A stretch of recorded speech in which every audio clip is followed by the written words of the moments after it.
Well, here we are again with another Ford Raptor R. If you guys are new here, my name is Jamie. I am the owner of probably the smallest car audio store you've never heard of. So Spokane Audio Video. I work here with another guy named Mark, and we get to build some pretty fun builds.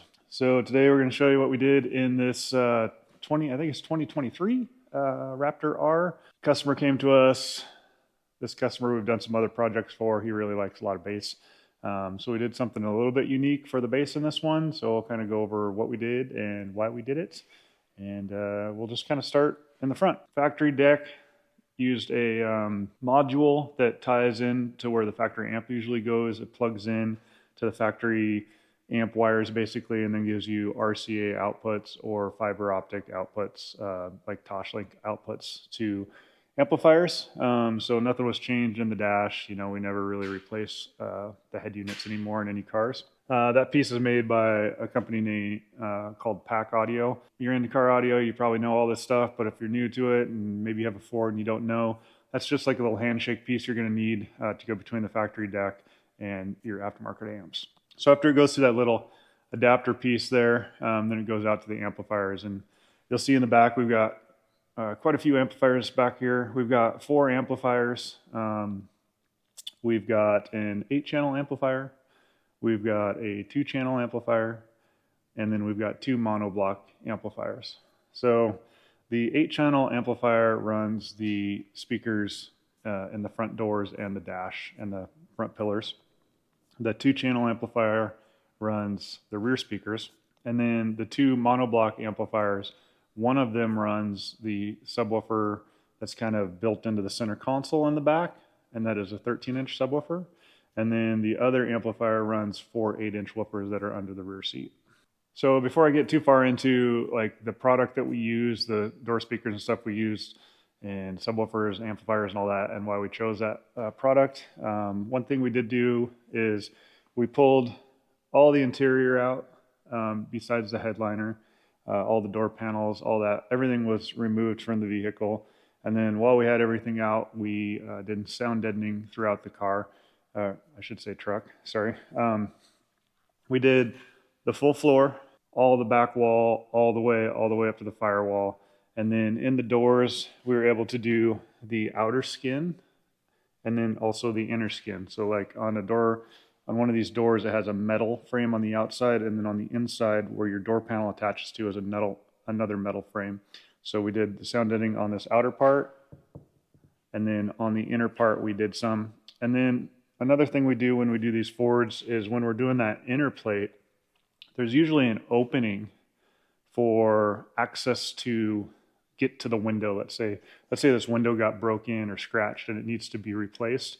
The service center would have to get in there to loosen bolts, to take the window out. We make a plate that covers that area out of 1/8-inch ABS, and then we screw that plate in with some stainless steel machine screws. So we'll sound deaden, we'll make the plate, we'll screw that plate on there, and what that does is it helps seal up the door, so that helps the mid-bass for the mid-bass woofer that's in the door. You know, it gives it a little bit better mid-bass, and then it also helps with, you know, road noise and sound deadening. So we did that to all 4 doors, you know, fronts and rears, plates on each one to do cover the window openings. So that covers the sound deadening that goes through the truck. So we'll get to kind of some of the product we use. I already talked about the little handshake piece we needed that went to the amp. So then maybe we'll move on to the amps and then get to the speakers. So amplifiers, you're probably going to look and be like, wait a minute, those are marine amplifiers. 2 of those are, and 2 of those are a car audio amplifier. Why would you do that? JL Audio makes 2 different lines of amplifiers. They make a car audio line and then a marine line, and they're pretty much the same exact amplifier. Just, the Marine one's going to be a different color. It's got a board that's coated. It's a little more sealed up type of thing, made for a Marine environment. The car audio side is going to be like a black amplifier, a little bit different. So the main reason we use the Marine ones in this is because the car ones, they have this adapter that I'm not a fan of. It basically plugs in, and it's like an old printer jack, and then all the RCAs come off of that, your inputs, your outputs, and stuff like that. And then on the Marine side ones, they have just your standard RCA jacks that will plug right into the amplifiers. So there's not like an extra cord coming out of here that's going to add bulk to your install. So we found, like in these trucks, we're kind of limited for room with all the wiring when we get like 4 amplifiers across the back. So we found that it's a little bit cleaner to use the Marine amplifiers so that we can plug it right in and not have this bulky RCA cord bundle. That's the reason we use the Marine ones. So the amplifier that runs the front door speakers, the dash, and the tweeters in the A-pillars, that is in JL Audio MVI 808, or it's an MV808i is what it is. So it's an 8-channel amp. We are running it in a 6-channel mode. We bridged 4 of the channels down to 2 channels to run the mid-bass and the doors in the front.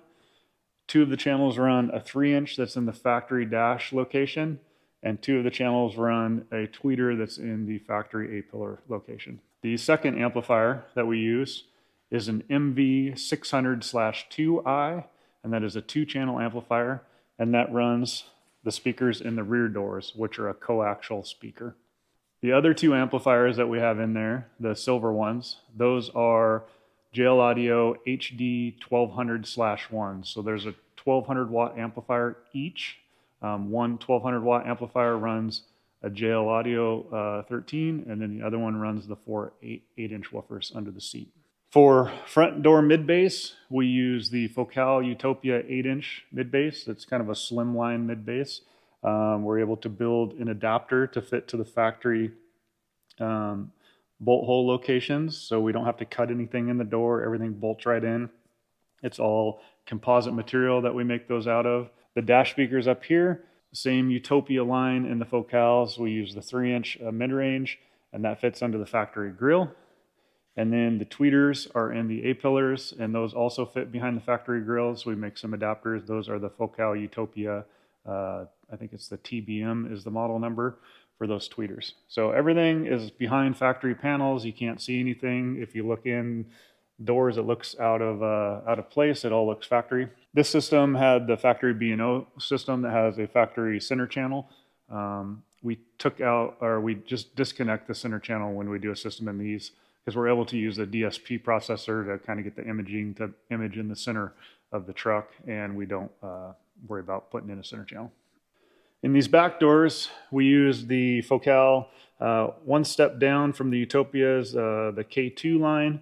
We use the K2 6.5-inch coaxial, so same thing, built a composite speaker adapter, mounts the factory bolt hole locations, nothing gets cut. Another thing we did on all the door speakers in the front and the back is we have like some, I believe it's like 1.5-inch thick foam, and we laser out a foam ring so it's a little bit bigger than the speaker, so it presses between where the speaker mounts to the metal door and the plastic door, so it seals up so all the sound comes right out your factory grill, and it's not kind of getting caught up inside the door panel.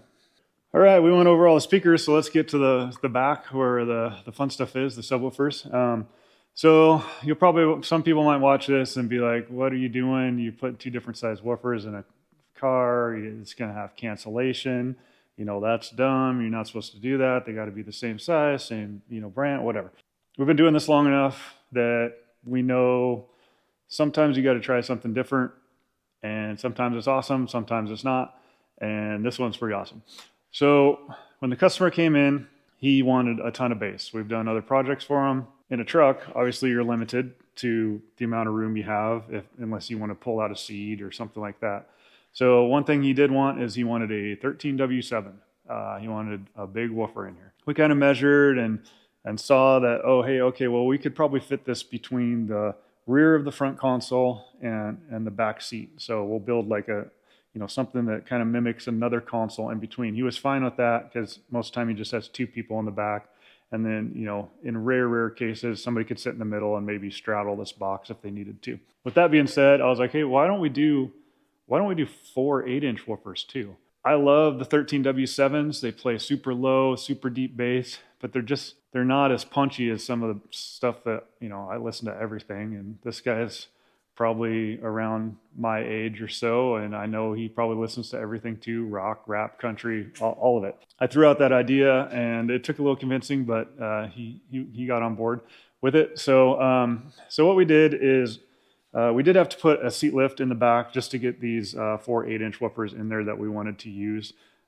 So we did the seat lift, and then for the 4 woofers, we have 4 of the JL Audio 8W3 woofers. So those run off one of the 1200 watt amps.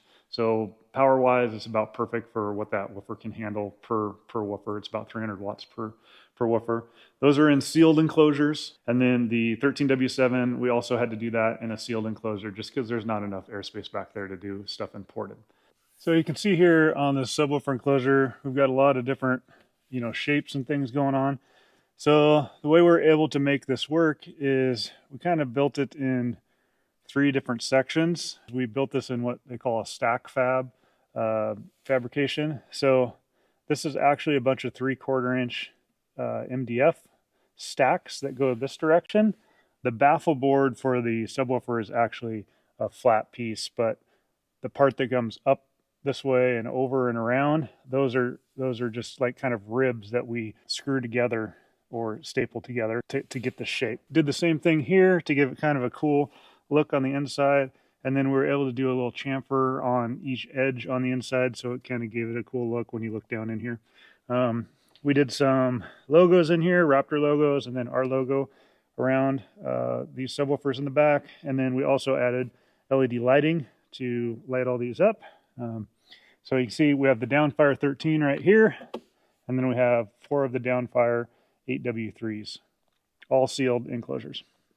Also, we made some panels. So these panels right here will magnetize on when the seats are down. It's not as obvious that there's a big old stereo in here. Nobody can really look in. They might just think this is a console or something. So those can pop on and off really easily if he wants to show this off. So we were able to put those on 2 separate bass knobs, and then we have them crossed over at different crossover points. So a lot of people say, oh, you can't have 2 different woofers, they're going to cancel each other out. If you think about it, it's not much different than having an 8-inch mid bass in your door and a subwoofer in the back. They're playing different frequencies, they're crossed over. You can do some time alignment adjustment between things, or to kind of even things out with the DSP stuff. So we did find, we crossed over the 13 pretty low. I would have to look back at what we have it crossed over at, but I want to say we have it playing like maybe 45 or 50 hertz and down. And then I think we have the 8-inch playing from like, I can't remember what we did it at, maybe 35 or 40 hertz up to about 80 hertz. And then from 80 and up is the front mid bass, and so on. What this does for the customer is if you get something that has some really punchy bass, but it's not super low, he can adjust the bass knob up for his 8-inch woofers. If he wants to be listening to that stuff that has a super, super low bass, he could turn down those 8s a little bit, and then you can crank up that 13. It gives him quite a bit of adjustability between super low bass and punchy bass. So we didn't really see any cancellation. I mean, you can turn them both up and it's like, it doesn't get quieter or sound weird. I mean, you can crank them both up and then it really gets after it. But it just gives them the ability to dial things in a little more. So you'll see that we have the 3 knobs. 2 of those are going to be for the bass. One for the 8-inch woofers, one for the 13-inch woofers. And then we made the third one. It actually turns up the volume for all the highs. So all your highs up front and in your rear doors. So the fader still works on the truck front to rear. If all your bass knobs are all the way up and you turn the volume up on the factory head unit, everything's going to go up and down just like normal. So let's say you're listening to something, for instance, he wants to be able to have maybe more bass on one song than if he has his bass knobs all the way up. So he could turn the volume up on the factory deck, and then he could turn down the knob for the highs so that it seems like there's more bass, and be able to turn this up. If that kind of makes sense, you know, he's almost turning down the volume of his highs so that it seems like it has more bass. So pretty much unlimited adjustability in this thing. It's not something we do often with that knob for the highs, but it was something he had in a previous boat, I believe, and he really liked the ability to do that, so we did it in this. Wiring wise, in this we used all Stinger power wire in here and speaker cable. We ran 4 0-gauge runs from the battery to the back of the truck. So we have 2 0-gauge runs of power that go to the back, and then 2 0-gauge grounds that run to the back. We made sure that the power wires were the same exact length. We have circuit breakers up by the battery. You'll see under the hood, he also upgraded this thing to the Whipple supercharger, got it custom powder coated the orange to match the vehicle. So it's really well done truck. Anyway, we have those go. They actually go under the truck, and then they pop up through some sealed grommets where we drilled some holes, and they come up, and then they go into the distribution blocks that are back there. So again, 4 0-gauge wires going from the front to the rear of the vehicle. Anyway, we didn't upgrade any of the batteries. We're using the stock battery. We're using the stock alternator. The stock alternator in this, I'm not sure the amperage, but I know it is a fairly high amperage alternator because they make it a pretty high one in these Fords for accessories and things like that people add. As for the signal cables, we used all JL Audio RCAs. They're premium, best ones that they make. So that goes from that pack audio piece out to each amplifier. And then, you know, we're utilizing the DSP in those 2 marine amplifiers to also control the subwoofers. So we're able to do all the crossovers and things like that all through the program in Tune, JL Audio Tune, which is a program you put on your computer so you can change crossovers, do EQing, DSP, time alignment, everything. So those 2 amplifiers that don't have that capability are getting the capability to do that through the marine amplifiers that we put in. A couple other little items that we did is we added a magnetic charge port on the front of the vehicle. So this vehicle isn't his daily driver, but when he's storing it and not driving it, he wants to be able to charge the battery and do it quickly and be able to unplug it quickly if he needs to. So we did that under the front bumper there. You just click that right in, and then that plug goes to his little battery charger, the trickle charger that he plugs in his garage. And then if for some reason he forgets to unplug it, it's magnetic. So when he backs out of the garage, it'll just unplug itself from the truck. 2 other small items that we installed for him, and we don't usually install stuff like this, but if somebody's doing a large system like this and they ask us to do 1 or 2 small little things, we will say yes. If you were to just call us up and say, hey, can you do these things without us doing something else, you know, that we're in there doing, we would say no. But we did add, he brought us some rigid fog lights that bolt to the factory locations, come with some mounts. So we put those in for him. And then we also, in the bed of the truck, we installed a little storage system that he has back there so he can put tie downs and things like that. So those were two little items that we added that he brought to us. All right, that pretty much does it. I'm sure somebody's going to comment, hey, you did this whole video and you didn't give us a demo. I'm never going to give you a demo on the internet of a stereo that we do. This system was tens of thousands of dollars. I'm going to put my phone in there. I'm going to turn it up and it's going to distort. It's going to sound like crap. So it's pointless to give you guys a demo. So sorry about that. You'll probably never see that on this channel. If that's what you're looking for, then maybe this isn't the channel for you. I'm sorry, but it doesn't make sense to me to try and get across what this would sound like through your phone or through the TV that you're looking at. So, or through the microphone input of my camera is not good enough to let you hear how this really sounds. That's about it. So we're not the type of store that's going to try and sell you something. We're not going to argue if this is the best gear or not.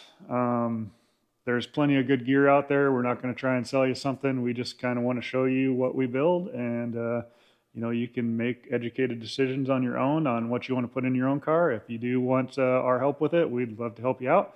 But if not, I hope you enjoyed the video, and we'll see you on the next one. Thanks.